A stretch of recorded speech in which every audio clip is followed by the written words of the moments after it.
Hello and welcome to Wait, It Gets Better, the improvisational storytelling podcast where every week we bring you fun and exciting stories and you listen to them in your couch, on the bus, or on your way to work. Those are the only approved places to listen to our podcast.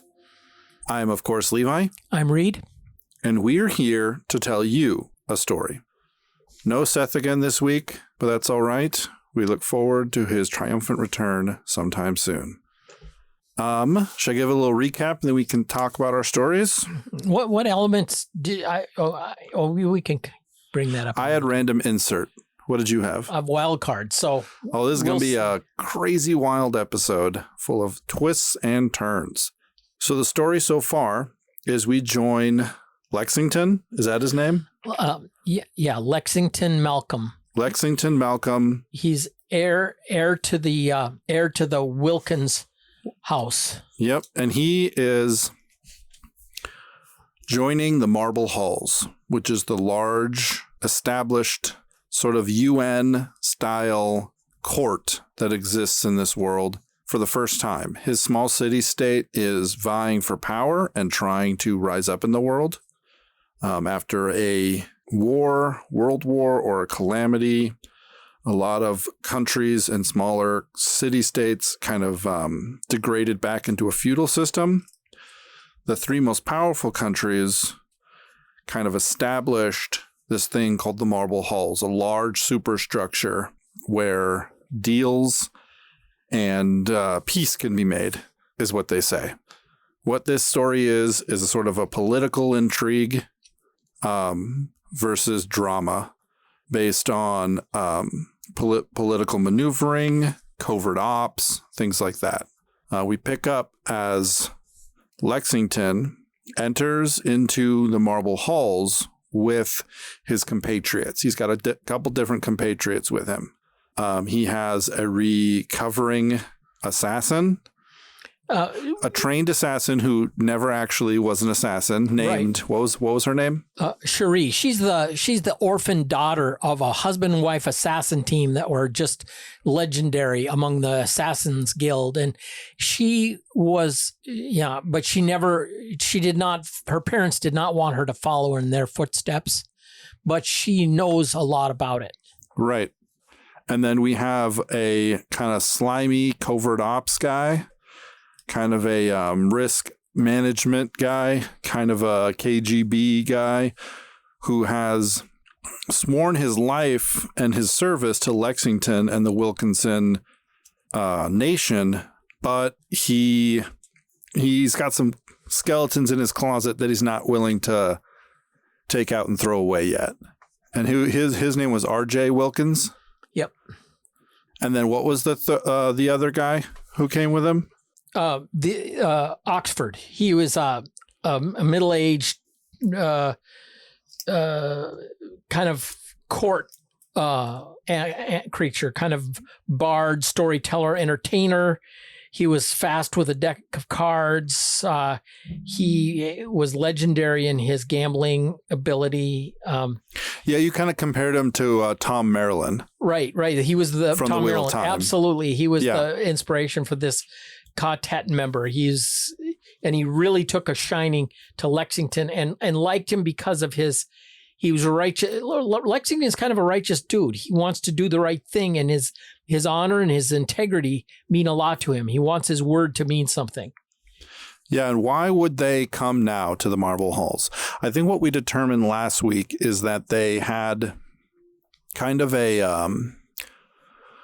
had some evidence to suggest that one of the three larger superpowers had been dealing in human flesh, slavery, had been doing had been going against the kind of tenets, the Geneva Convention, as you will, because there's always squabbles inside of this group of people, all these city-states and countries and roving bands. There's a sort of unspoken rule of what you can and can't do.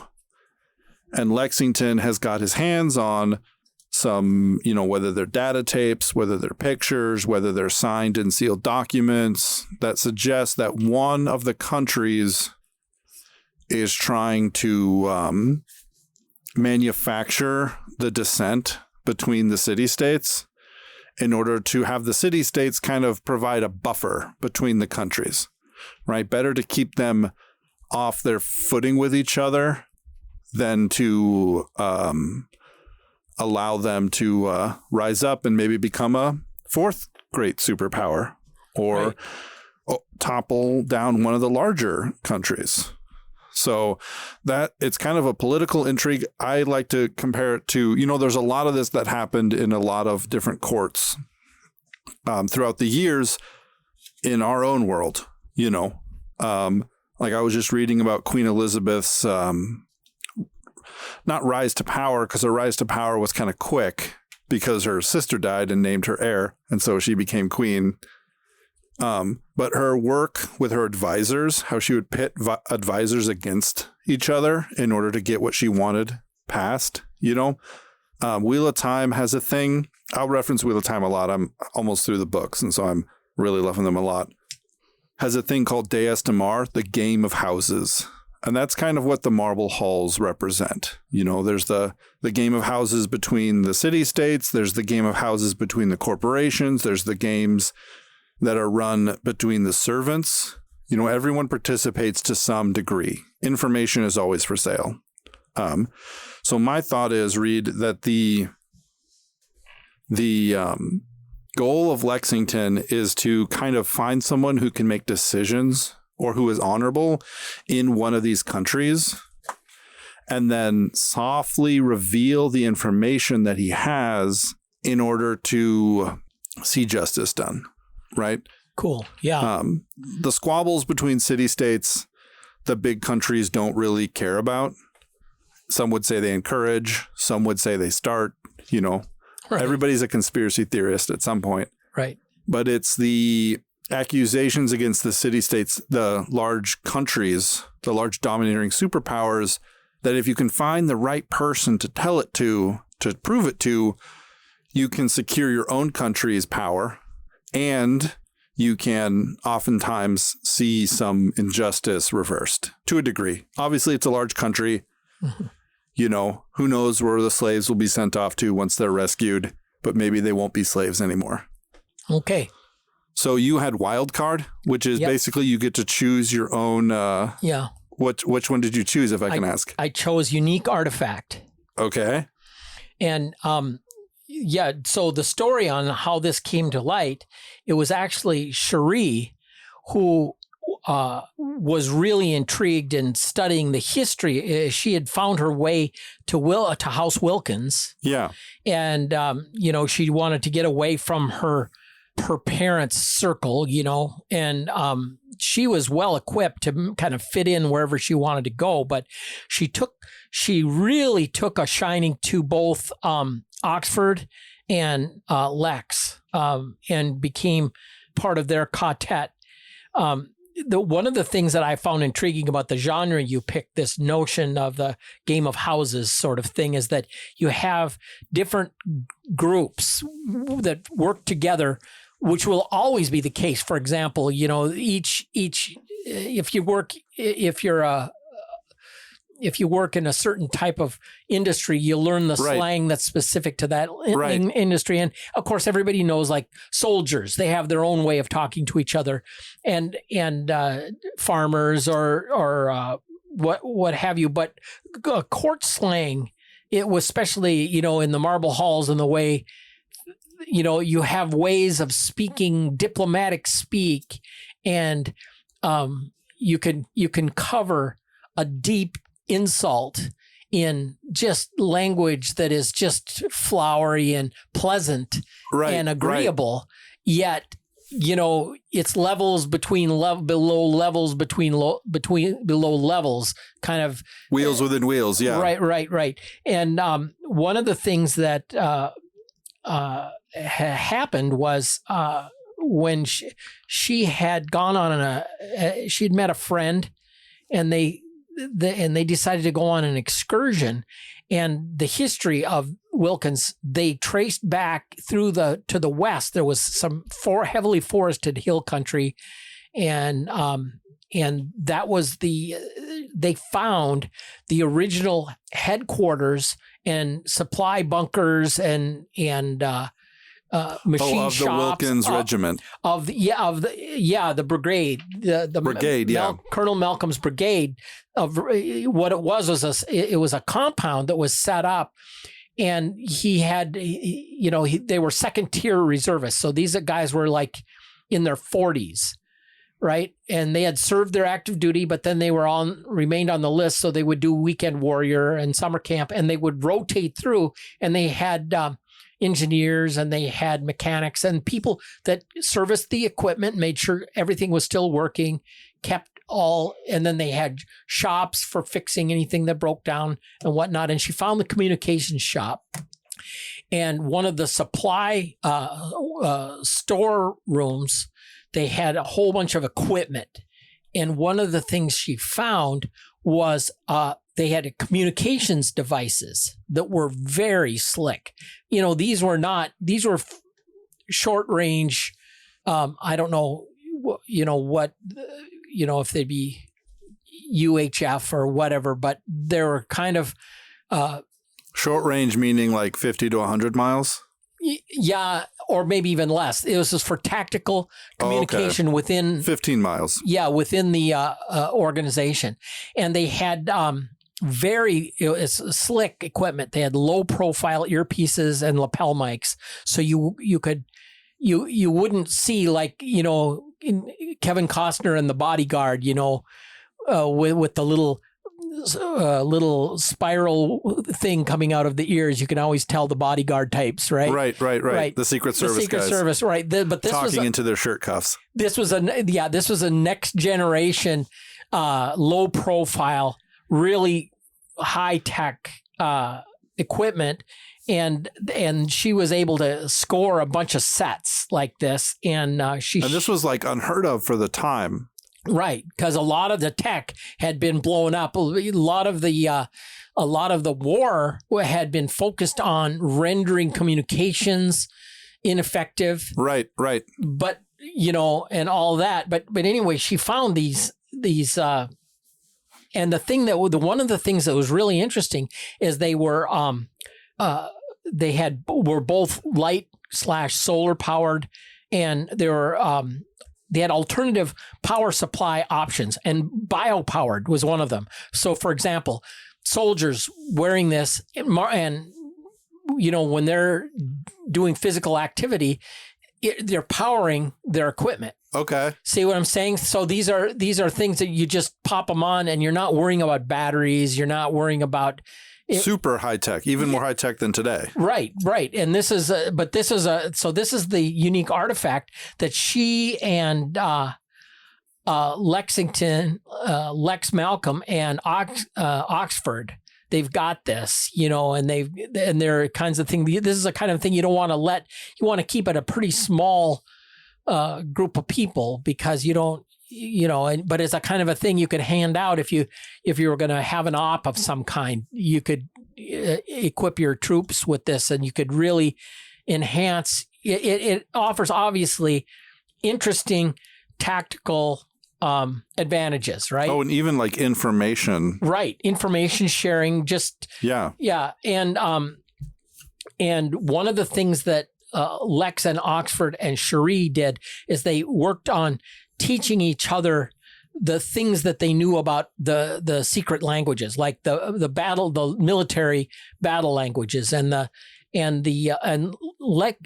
Cherie, of course, knew the assassins' hand signal codes. Right. And so there you have all these things. So she's proficient in Assassin Guild battle language. Shared this with Oxford, and the quartet has this remarkable tactical security related capability. So that's the basically that's the unique artifact. And one of the ways it came into play is Cherie just picked up on some hand signals from a woman at court, and she recognized what it was. She was signaling to another assassin. So then she looked to see if someone would give an answering signal, and spotted a guy that was, food service. And she didn't recognize him from any of the lists of people. This other one, she knew was an assassin. So she was able to, pick up on the battle language. But what she was able to do is just covertly alert Lex. And he accidentally spilled his wine and thwarted a poisoning.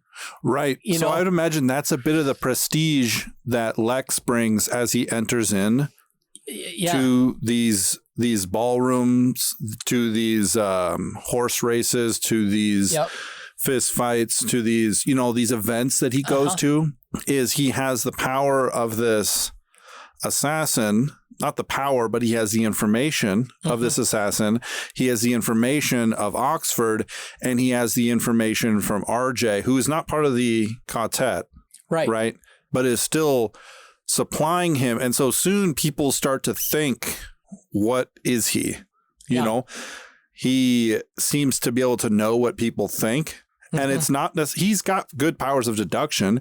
He's got decent powers of observation. But what he really has is the total and complete support of a group of people who are dedicated to feeding him this information. So he sometimes walks into a room, looks around and just knows everyone's name. Yeah. Because, I can't remember the assassin's name. Cherie. Cherie is feeding information to Oxford, who's back up in the offices looking through files. And RJ is slipping him little pieces of paper, and he's, so he kind of, people start, what I imagine is that with this sort of information, people start to this is the way that the superpowers act. This is the information that the superpowers have access to. Right. And so rumblings start to go around that Lexington is the next president, right? Because these three people are presidents and chairmen and directors of these great superpowers, and everyone else is a mayor or a king or a dictator of a very small country in comparison. And so he starts to gain this prestige because 90% of the time when Lex first gets there, the parties that he goes to are people who go to those parties in order to try and see someone else who's going to those parties. Right. Rarely do they have a mission themselves other than information gathering. Yep. Where all of his information gathering happens on the side. And so he goes in to the meetings with a mission rather than trying to figure things out.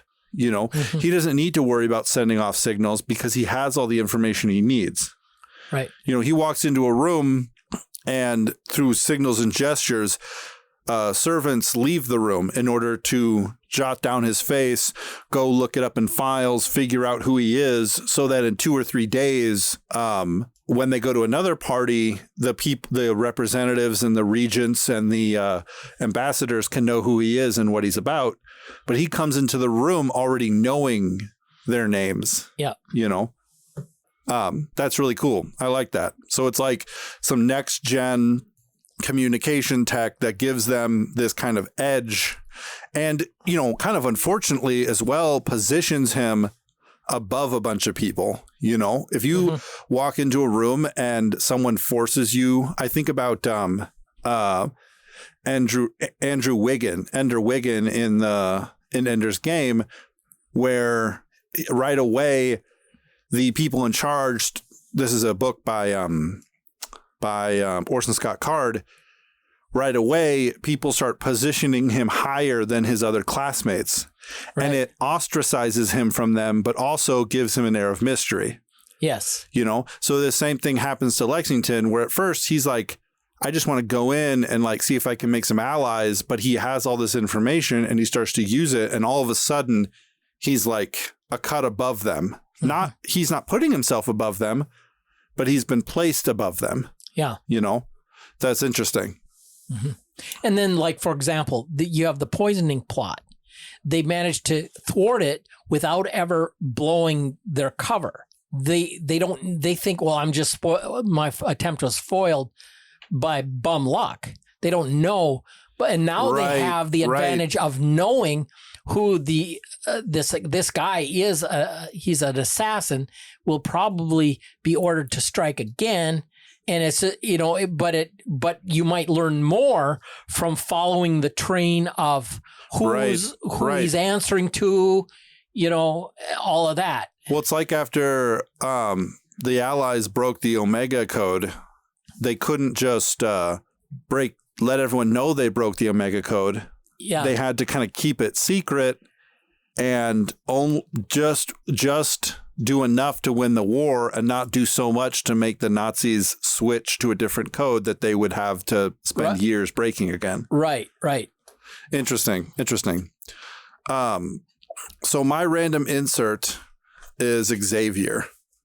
He is a 4th degree general, which is the highest classification of general for the superpower that Lexington has the most damning evidence about.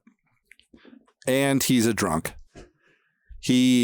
What he wants to do is he wants to get on the tanks and roll the tanks out and go back to battle where life was simple and things were straightforward, right? Right.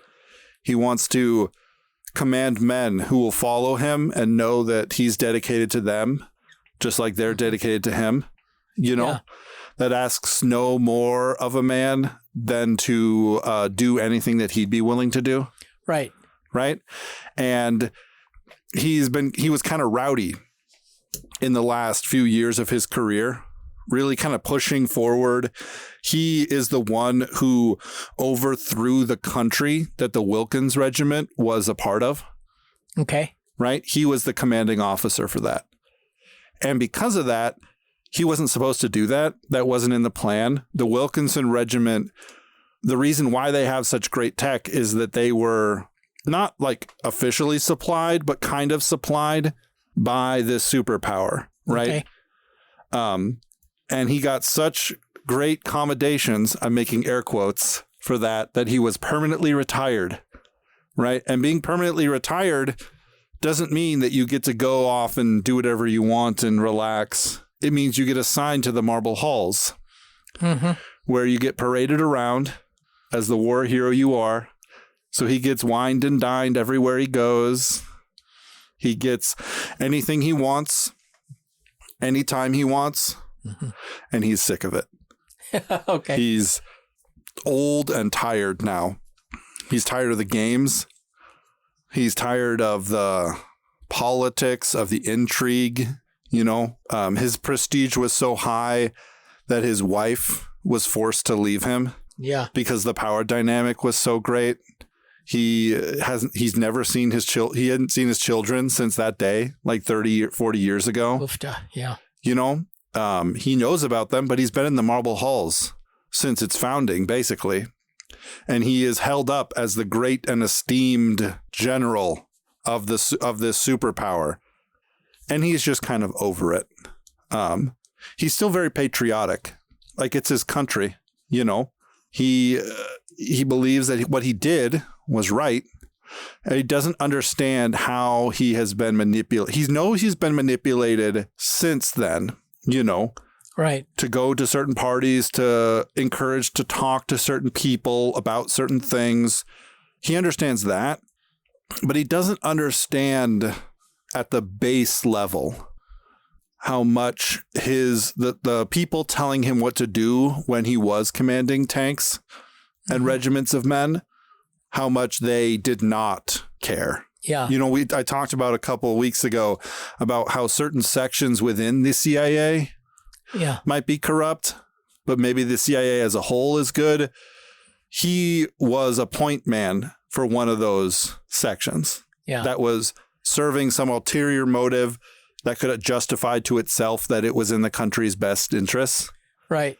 But he doesn't understand how deep that is. Yeah. But he's starting to. Like at the end of World War II, General Patton said, hey, give me the gas and the ammunition and I could be in Prague, and then I turn north and trap the entire Soviet army, and we would deal with it now, and we've got the army in place to do it. If we don't, it's just going to be a fight later on, Right. But saying stuff like that out loud, well, let's just say, was less than judicious. Yeah, I mean, especially during then, people were weary of war. Oh, so weary. People were sent, even in World War II, you were drafted into the army and you were in the army until it was done. It won't be over till it's over there, over there. Yeah, it's like modern engagements, people might serve 11 months. Yeah. Depending on the need, but then they'll make rotations back. They might even make rotations back to more peaceable places for a little bit before they're sent back in. And so people were really weary of war, and maybe that was maybe that's what they told him. Maybe that was a factor of it, But that's the random insert. So he's one of the people that he wanted to connect with, right? Because of the legend of him, because he is the one who defeated the country that the Wilkinson Brigade served. Mm-hmm. He is seen as kind of devious enemy number one. Yeah. Right. And the reality is Lincoln, the thing is he belongs to and works for and is a part of a superpower. So he doesn't hang out at parties. Yeah. He comes through parties. He stampedes through parties. Yeah. He comes through he comes through the servants' quarters, grabs a drink, sits down, listens to his favorite jazz ensemble as people try to work up the courage to approach him, and then leaves through a door that's marked with the superpowers logo, which no one is allowed to go through unless they have the clearance. Yeah. So nailing him down and getting him to talk is a difficult thing. But he drinks and he loves to gamble. So my thought is that Lincoln finally is able to Lexington. Yeah. I keep thinking Lincoln. Yeah. Lexington finally is able to nail him down and get a chance to talk to him, because his goal is to ingratiate himself and then use him as the sort of, because right now he thinks that what did I say his name was? Oh my gosh. Xavier. He thinks that he is like this diehard, he's portrayed as this hero. So he thinks he's like this. He doesn't know the discontent that Xavier has. Right. So there's a type of competition where you take it's basically hand-to-hand combat, except you have, knives. Mm-hmm. And you have suits on that, like fencing. You have suits on that conduct electricity, and you have to do hand-to-hand combat. And sometimes they have guns that are like tasers, so they have like a wire that's attached to them. Yeah. So it's like short groups of 3 or 4 people, and they have these competitions, in seated arenas, and people watch them and yell and jeer and bet on them. Yeah, bet on them and supply their own soldiers to do it. And this is a style of fighting. So it's kind of hand to hand with knives and pistols, right? It's not like shoot you from far away. And it's considered a more gentlemanly game because you get to stare in the eyes of your competitors, Mm-hmm. And this is a sport that RJ knows a lot about. He said he's told Lexington that this sport derived from a certain battle that happened between 100,000 men and 100,000 men army. Oh yeah, where they ran out of any other weapons other than pistol rounds, and so it degraded to in the trenches with pistols and knives. Yeah.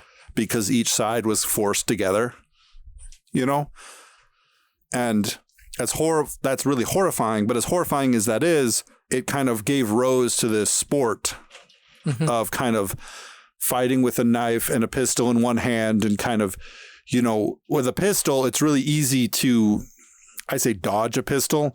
But what I mean by that is the barrel is pretty short, so you can move out of the area of fire pretty quickly. Mm-hmm. And so it kind of gave rise to this kind of hand-to-hand fighting style kind of thing.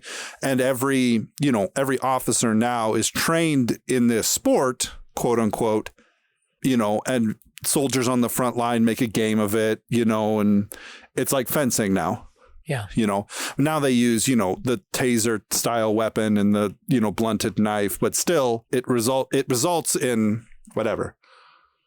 So Lexington is pretty good at this, right? And so he goes there and he just sits down and he, decides what he's going to do is he's going to bet on whatever thing Xavier is betting against. Okay. Right? And through political maneuvering, basically Xavier is forced to not bet on anything that Lexington is betting on because they can't be seen betting on the same thing because that would mean maybe they're allies. Okay. And so it's kind of this standoffish thing where I imagine they're kind of sitting on either ends of I wouldn't call it an auditorium or a stadium, but I imagine the fighting ground is probably 40 feet. It's a circle, but 40 feet from wall to wall. Yeah. Or maybe the word arena comes to mind. Yeah, I'd say a little bit smaller than what could be considered a classic arena, but still. And then there's structures and, a wall, a little hill, but they don't communicate, but they communicate across this thing, as this maneuvering happens until finally they meet, and Lexington first is very professional with Xavier.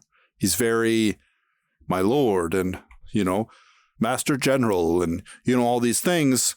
But then slowly, as time progresses, it's revealed to him as time progresses, RJ has nothing on him, right? Oxford, nothing on him. The assassin girl, which I don't remember her name again. Cherie. Nothing on him. He gives no signals. He gives no hand signals. He does not communicate except in the soldier language and only to soldiers that he knows, right? Yep. He's like this black hole enigma. And what Lexington finds out is that Xavier is an honest man. As honest as he can be. Yeah. And in the world of Marble Hall's intrigue, that just gives people fits.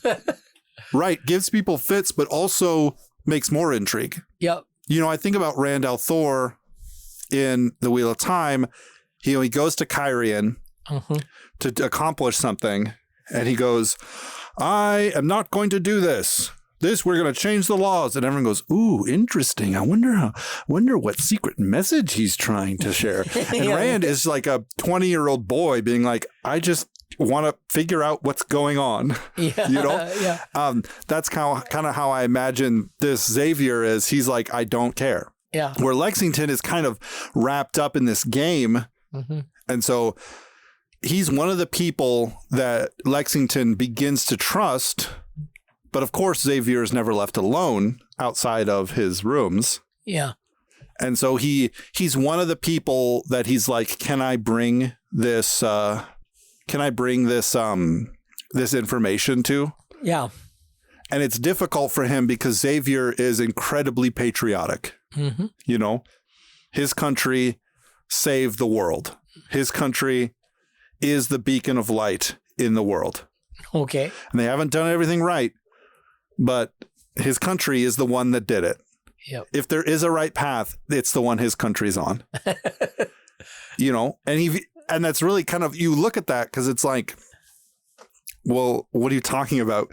You are clearly, you hate what they've done to you. And it's like, don't care. So that's my random insert, is this character who is an intrigue point for Lexington and Oxford and all of them, and an irritation thing for RJ. Yeah. And this is what I would say is that RJ is the hero's sidekick, but there's a chance that he could turn into the villain's sidekick. Yeah. As he sees what's happening and maybe at some point believes that Lexington is being bought or turned over. Yeah. You know, if he's being turned into if he's being primed for double crossing. Yeah. You know, because as dedicated as Xavier is to hit the superpower, RJ is dedicated to the idea of Wilkins, not necessarily to the Wilkins, but to the idea of the Wilkins. So he could turn into a villain's sidekick very quickly, or to a villain very quickly, because he might not be able to rectify the fact that our enemies aren't filled with people. Everyone wants to kill us all the time, you know? Yeah. So what's another intrigue? Because I like how the story is going so far, but I'm trying to figure out what Lexington's ultimate, how it's going to progress past the place of just going to balls and talking to people. Yeah. You know, part of my thought is maybe he gets to a place and there's a couple different people that he trusts or trusts enough. This is Lexington, that he goes to them with parts of the information. Yeah. To try and see if he could build a coalition, you know, and then gets a visit from one of the superpower representatives, not Xavier, because Xavier the marble halls are a prison to him. He's not, yeah, you know, he doesn't do the machinations. He doesn't do the game, which in and of itself is doing the game, but he doesn't care. Yeah. So part of my thought is that he maybe reveals a letter, some signed orders, or a picture to a couple different people. And then that's kind of like a windfall moment. So part of the book, he's building up these relationships, and maybe there's a country, you know, 2 over from Wilkins that that they've traded with in the past, and he talks to the ambassador there. And then there's another country, a coalition of countries that he talks to, and he kind of reveals a bit of the secret to each of them. And then a representative of the superpower comes with only he reveals it to 3 different people. And then a superpower comes with 2 of the sets of information, only talks about pictures and telegraphs, but doesn't talk about signed orders. Okay. Right. And that kind of is a moment where he realizes, oh, this person I thought was an ally is not. This person who I considered a friend is not. Where this kind of city-state over here that we've had gripes with didn't share the information. When I shared the information with them, did not just immediately pass it up the line. Right. You know, in order for an allyship to grow, or for some things to be made clear. Mm-hmm. And that country makes it very clear how small Wilkins is, how utterly destitute they are compared, and how much more opportunity can be gained by joining them instead of, going their own way. What did they think they were going to gain by sharing some pictures and some signed orders? Right. Yeah. And then the same thing with the assassin. She never has ever committed an assassination, right? Because her parents got her out of the game, got her out of the business before that happened. But there's people who still can see her father in her face and her mother in her eyes. Right. And so she herself gets approached by, the guild or a group of people, and, maybe they tell her something. Maybe they say, wouldn't you like to meet your sister? Your brother's been doing very good work for us. Yeah. Your uncle started this thing, whatever. Yeah. And it kind of creates another layer of intrigue where she stops sharing that information. She doesn't share that information with everyone because this is her own thing that she has to figure out. Yep. And then that same kind of thing happens with RJ, and, he has to deal with it in his own way. And the results of that are, whatever we choose as the authors of the story. Yeah. So what do you think? because this is the last technical episode, and I'd like to wrap it up in some form or another and say how this ends, you know? Well, I think that I would like to see kind of a scene, like at a banquet or something, where some stuff gets revealed and people are forced to think on their feet. And you know, if you're well and truly busted, how agile are you in turning turning it to your advantage, or, you know, at least to avoid utter disgrace. Right. But I think that would be we're looking toward kind of a crisis point where something's going to have to happen. And finally, you know, people realize that, somehow Lexington got all the way inside and knows what we're up to. So the game is flushed. Right. And maybe he's gone to a lot of people. Maybe it reaches a place where he's kind of in open opposition to almost all of the superpowers. Mm-hmm. And like the coalitions are starting to form. And there's people who support him, and there's people who won't talk to him anymore. And then what he finds out and what he's able to reveal is that the marble halls itself were built on the backs of slaves. Yeah. That the real and easy and convenient organ donors that you can get. Yeah. You know, the superpowers say they have special technology to make organ farms where they can grow new hearts. Yeah. That's a lie. Yeah, they have farms, all right, places where you have slave labor and build up people's cardio strength. And you can harvest exactly a healthy heart for. And Lexington gives kind of an impassioned speech about how the like the statue has clay feet. Yep. Basically. Mm-hmm. Right? Like all of these things, and it's kind of this breaking off moment. Yes. You know? And it means war, for sure. And who knows who will come out of it, you know? And I would say he has a lot of different choices to make. Like once he realizes this and is going to give this address, he has the version of the speech that RJ gives him that smooths everything over and retains and solidifies his power. Yeah. He has the speech that Oxford gives him that says what's right and says what's wrong, but doesn't implicate the giant superpower sitting on their borders too much. Yeah. But still condones the bad thing. Yes. You know, is still tactful.